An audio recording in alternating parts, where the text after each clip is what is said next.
Hi everyone, welcome back to Farrand Film. Today I am bringing you first of 3 episodes where I'm going to be discussing what happened at this year's Grimmfest.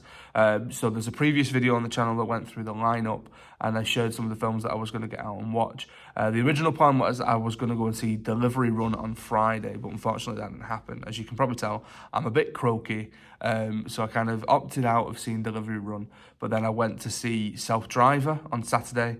And I was able to interview the director, Michael Pierro, which this episode is all centered around. So in a short while, you're going to see a trailer for Self Driver. You're going to hear my interview with the director, Michael Pierro, and then my review of the film for shortly after. On Sunday, I saw a film called Bleeding, which is in essence a vampire film, or they refrain from using the V word. And that's, again, an interesting conversation that I had with the director, the producer, and 3 members of the cast. And then the final one is Bloodstar, where I was able to interview the producer, the director, and the main antagonist from the film. And again, I'll be bringing you that review in a separate episode. So for now, this is Self Driver. So what I'm going to do is I'm going to play you the trailer for the film. After which, you're going to hear my conversation with director Michael Pierro, which was recorded before I saw the film, and then my review of the film shortly after that.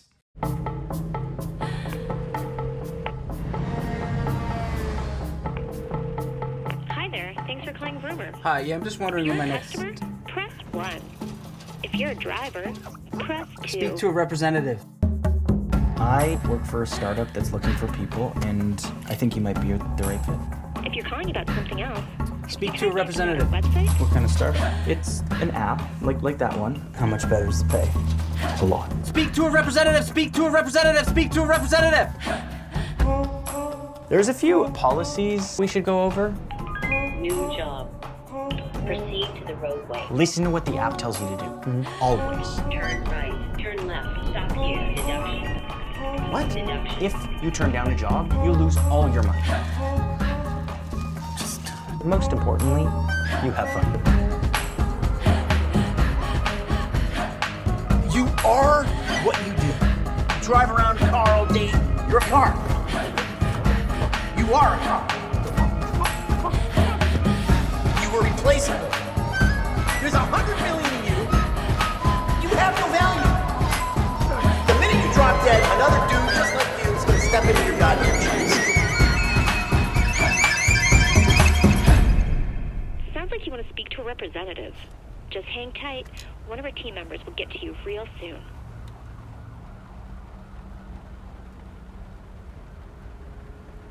I noticed that Self Driver is your first feature film. Did it start in life as a short film, or was it always a feature idea? No, it was always a feature idea. I think it's an idea loosely that I've had for years. So just thinking about a driver and talking about automation and these things were like ideas that have been bouncing around in my head for a long time, and finding a way to turn that into a story was the challenge, I guess. But I knew it was always a feature-length idea. So in terms of financing the film, who helped, sort of came on board and helped with that? Well, we made the movie for a few $1,000s, so it was entirely out of my own pocket. Okay. Basically, I work as an editor in Canada. Mm-hmm. That's my bread and butter. So I had like a pretty lucrative job, and then I knew a few months after that I had another one lined up. So I had a gap of like 5 months that I had to make this film and could like afford to go out of pocket for it. And Okay. that's So almost every dollar that was spent came out of my pocket. Interesting. So I work as a teacher at a school, and the idea of the school is that we're prepping the next generation, so we're plugging the skills gap. Yeah. So we get a lot of students who are already thinking about self-financing, doing things that way, and the things that they're able to do off their own back is pretty inspirational anyway. The technology makes it like even 10 years ago, like we had these amazing like DSLRs and stuff, but they weren't as accessible. Now the technology is like much cheaper and much more accessible, and you can make a pretty polished looking film for, it still costs money, but the cost of it is so much lower than it used to be. So if you have like some skills and the drive to do it, it's way more possible than ever to make something So shooting wise, I'm assuming it was all your equipment? Did you hire anything, or was it just? We rented a few things, but like most of it was like just very consumer grade equipment that I bought, knowing that we shot the movie we shot it over 14 nights, but it was spread out over a month when actors were available, and so owning the equipment made more sense than renting it, because it ended up, if we had rented it for as long as we needed it, it would have cost us more. Yeah. So. Historically, it looks like you've worked as an editor mainly, but then this seems like it's a Michael Pierro picture through and through. It is, yeah. Written, directed, edited, co-produced. Yeah. Which aspects of the production process did you find yourself most drawn to? I think, well, I went to film school, and so I always knew I wanted to be more than just an editor. But as an editor, I think that's the part of the whole process that I love the most, or that's where my love of filmmaking started. But I think each thing has its own sort of, it's like pluses and minuses. Like editing is amazing because you get to see all these little pieces come together, and all the ideas that you had become real life, and you get to sort of finally build the sculpture that you've been sketching. But it's a very lonely process. You're sort of like, months. For me, it was just months at night after I was working, like come home and like plug away at the movie for a few hours, and it's a very isolating experience. But like being on set with actors and like collaborating is it's a totally different experience, and for me equally fun and vibrant. So as an editor who's used to working alone, was the writing process similar? The writing process is definitely similar, but I think much harder, because you have like you have like a blank page and anything is possible. When you're editing, you're sort of sometimes forced to make certain decisions, and then you don't have to like there are fewer right answers and a lot of wrong answers. Whereas when you're writing and you don't have anyone to tell you what you can and can't do, just like deciding on like the next thing, the next beat of a scene is I found personally more challenging. Were you finding yourself to be a little bit more economical then in terms of what you were putting into the script? Thinking, I know I've got to go and make this thing. Yeah, absolutely. Like I think the script was written knowing how we were going to make it. Right. Like I knew before I even wrote the script, I contacted Key-Ray, my producer and like very good friend, just asked him if he'd help me make this thing, and they were like, okay, let's try and shoot it in May. This was in like January, so to get the movie made, it's like, okay, I have a month to turn this idea into a script. Yeah. So, and I wrote it out knowing how we were going to make it, and generally knowing Nathaniel was going to be the lead, and we had ideas for a few other cast members. Okay, so it kind of just fell into place. Yeah, I think it helped that I had been thinking about it for so long, and then having a very strict deadline sort of forced me to make decisions and not like get lost in my own like dreams, I guess. And there's a definite feeling of claustrophobia through the solitary setting, cinematography.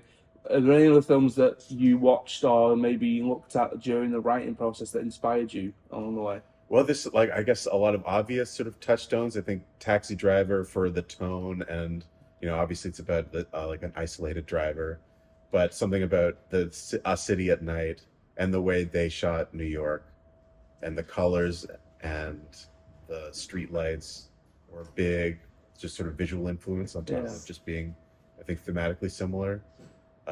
Locke, the Tom Hardy movie, is definitely like a proof of concept, I like to say. Like a lot of, when I told people I was going to make a movie that takes place entirely inside of a car, the first answer I got often was, that sounds really boring. And then I could say, well, like Locke, that's a movie where, it's one guy. They don't even have other characters. It's one guy driving on the phone, and somehow they wrote a movie that's thrilling to watch. And so that felt like, I'd say elements of Michael Mann's Collateral as well. Oh yeah. Again, very similar sort of. I think Michael Mann, again, like visually, I think he's one of my favorite filmmakers. His like Thief, his movie from the 80s, like that grittiness is a huge influence. Yeah, Collateral for sure. Also just about a down on his luck driver trying to do what he can to survive. Yeah. Last one from me. What's next for you? What do you want to do after? That's Driver? The $1 million question. I've got dream projects, and then I've got more realistic ones, and I'm trying to, I've got some ideas that are like thematically similar, and some that are almost, I'd say, like a spiritual sequel to Self Driver. Are there any scripts ready? I've got a couple, and it depends on how much money we can get. Yeah. I don't think I don't have another one in me quite like this, where it was fully self-financed and built on the favors and generosity of a lot of like very talented people. Call that up again. Yeah, exactly. So we'll see what happens, but Well, I wish you the best of luck with it. yeah, thank you. Yeah, thank you very much for your time. Thank you. Nice to meet you. Nice to meet you. Okay, so that was my conversation with Michael Pierro, an incredibly well-spoken person. You can tell he's a film student and he's a film fan. Again, primarily worked as an editor. This is his first feature film. This is his first sort of his directorial debut and his writing debut. And it was so interesting to hear what he had to say about self-financing the film, the sort of parameters around that, the barriers that he faced, and all the other stuff that went into the production of the film. Now, the film stars Nathaniel Chadwick as a character who, on the IMDb credits, is simply known as D. I don't even think there's a point in the film where anyone sort of mentions his name. He's referred to as sort of pal and friend and all that kind of stuff. And he's working as a taxi driver. He's working as a taxi driver in a sort of, it's an unnamed city, but Michael refers to Toronto and the filming of Toronto, and in the post-screening Q&A, he mentions Toronto as well. So I'm just going to take from it that it is Toronto. And he's working for a company called Verma, which is VRMR, and they have an app system, and he's basically a taxi driver, a cab driver. And the app system works where he requests a job, and it sends him on a job, and it does all that kind of stuff. He's having money troubles, and we know that through conversations that he's having with his wife over the phone, and he's got a daughter as well. The landlord keeps trying to ring him, so he's trying to figure out what to do in order to make more money. And he's working every hour that God sends on this Verma app, and somebody gets into his taxi, into his cab, and basically says, I've got a better way that you can make some money, and it's a new app, and all you have to do is accept the job and pay attention to what the app tells you to do, which naturally, in a film that is airing at a horror film festival, you can kind of understand where it's going to go. Having said that, it does play out more like a psychological thriller than it is a horror. I think Michael himself would attest to that and sort of go with that. There are definitely horror generic elements in there as well. So the app essentially gives him instructions and very lucrative payouts. You're talking $100 where he was previously making about $20, and then that then goes up to $500. It goes up to $1,000 at one point. But there are deductions that come with it, and there are deductions that come from him not necessarily listening to the app and taking a turn in too late, or completely missing a turn altogether. His first job, he drops a girl off, and it seems pretty innocuous. It seems just like something that's just a standard drop-off. But then at some point, somebody drops a bag in the back of the car, and he's not really sure what he needs to do with that. He takes someone to a hotel, and it looks like they're getting up to no good. And eventually, the danger just increases, and the sort of spike in it increases. There's a lot of comedic elements in the film. There's a lot of dark comedic moments, which are really a strength of the script. Again, I was talking to Michael about that sort of bottle film idea where, he's drawn inspiration from things like Taxi Driver, but then also things like Lock, the Tom Hardy film, where, again, a lot of what happens in this film, in Self Driver, is inside the car. There are moments where you will get out of the car, but the camera primarily is inside the car. And again, Michael spoke in the Q&A about how he was able to achieve that mainly by using full black clothing and being sat next to Nathaniel in the entire shoot in the front of the car, and being able to do that on such a short budget. I very much enjoyed the film. I thought it was a really unique setup, and I do quite like the idea of a bottle film. I like the idea of films that take place in one certain location. It doesn't outstay its welcome at all. I think it's about 88 minutes runtime. The only nitpick for me personally, and this is just something I have a nitpick with in terms of films generally, is that I'm never really a fan of an acid trip sequence or an LSD sequence or a drug sequence. I think films like The Nice Guys and The Unbearable Weight of Massive Talent that I really like, that I don't see the point in it. I understand that that's a sort of a vehicle and a mechanic to get certain things across. This film does something similar, but it was a sort of it's not necessarily to my liking, but the film is wholly successful. It was its European premiere at Grimmfest. Michael, I believe, is now beginning to look at sales in terms of a theatrical release and all that kind of stuff. So I would highly recommend checking out Self-Driver when it gets either a theatrical release or a digital on-demand streaming release, either in the UK or in the US, wherever that sort of appears after now. So that was Self-Driver. That's the first film from Grimmfest that I was able to check out and obviously interview the director.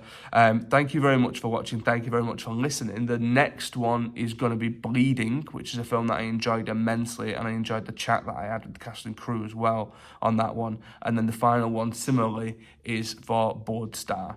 So stay safe, look after each other, and I will see you on the next one.